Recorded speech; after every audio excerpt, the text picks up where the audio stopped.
Remember talking about escrow? Percentages, and if a player this many years old gets a contract that's this length, shut up! We're talking about hockey, and it's the hockey you want to watch all year, the Stanley Cup Final. It's not quite the same if the team you cheer for has been eliminated, but you know. Why did you block me on Twitter, Phil? Why? I digress. We're down to the final two teams, the Chicago Blackhawks from the West and the Boston Bruins from the East. Both teams with very convincing wins in the conference finals. The Blackhawks pretty much steamrolling the Kings in the West, and the Bruins just killing the Penguins in the East. Oh, what was that? What was that? Kessel sucks against the Bruins? How many points did Crosby and Malkin have combined? That's right, shut up. And even though both teams have shown signs of dominance in these playoffs, they've both faced some pretty close calls. First round, Bruins up 3-1 in the Leafs. They allow the Leafs to come back and force Game 7. They're down 4-1 in the third period, and I'm not even going to finish that thought because you all know what happened. Why? And the Blackhawks, kind of on the other end of that, down 3-1 to the Wings. They managed to come back, force Game 7, and win. And neither team is that far removed from their last cup, the Hawks in 2010 and the Bruins in 2011. So, what do these teams got, and who's going to win? As an outside fan looking in, I can't express how much it sucks that Dan Carcillo is not going to be in a series against the Bruins. Who doesn't like a good gong show? Let's look at the on-paper situation, and I stress on paper.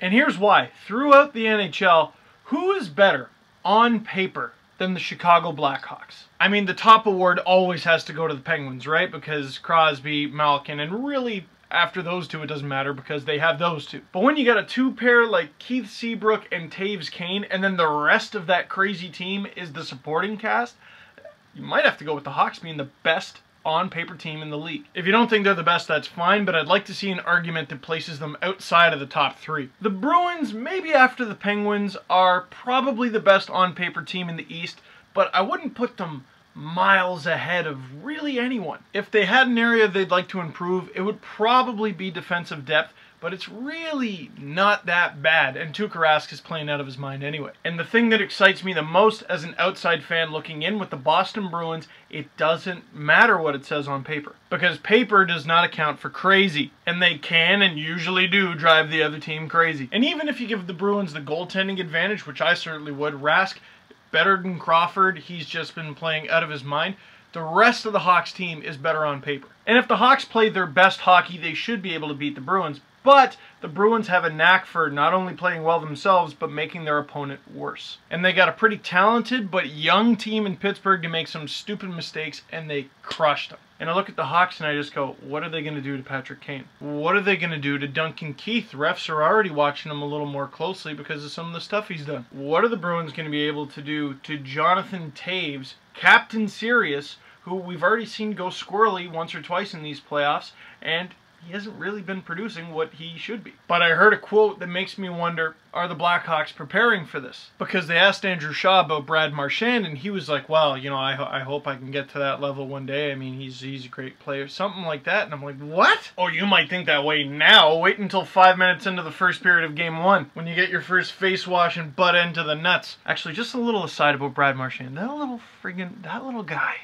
is just the king of the extra shot. And it's always just not quite enough to give him a penalty. Just, ooh. And he's an offset of something I've said about the Bruins and the league for a while. Let's talk about goons. People think I don't like fighting in the NHL because I don't like goons. You're missing the point entirely.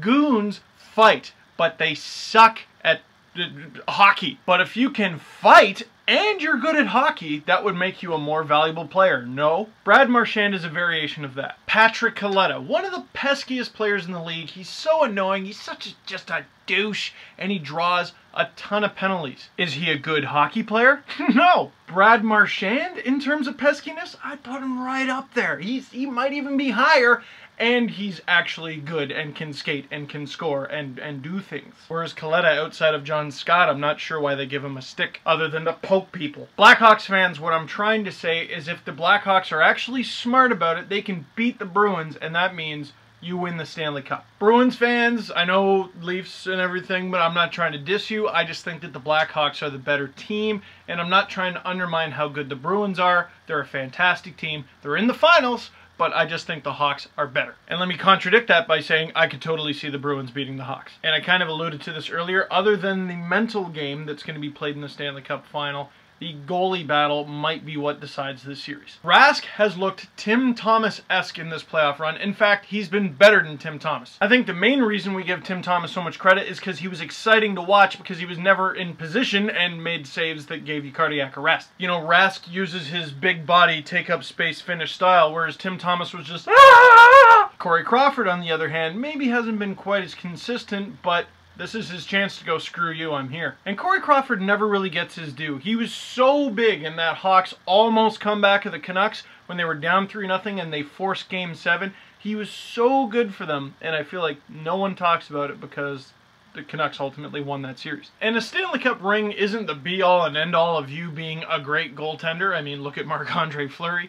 But I bet it certainly feels nice. And it gives you something that down the road you can go, oh yeah, I suck? Well, how about my name is etched on the most iconic trophy in all of sport and I got a ring as big as my fist. My final prediction for the series, and I hate saying this because it means the Hawks will win on the road, and I hate when teams win on the road, but the Blackhawks in 6. However, Blackhawks, and I know you have plenty of Game 7 experience yourself, you don't want to go to Game 7 with the Bruins. It's bad news. They've beaten plenty of teams in Game 7 over the last few years, and plus I saw this movie one time. I hate everything. So that's all for this video. Thanks for watching. Leave a comment in the comment box saying who you think is going to win and why. And /or who you are cheering for and why. So once again, thank you for watching. Phil Kessel, please unblock me on Twitter, and I'll see you next time.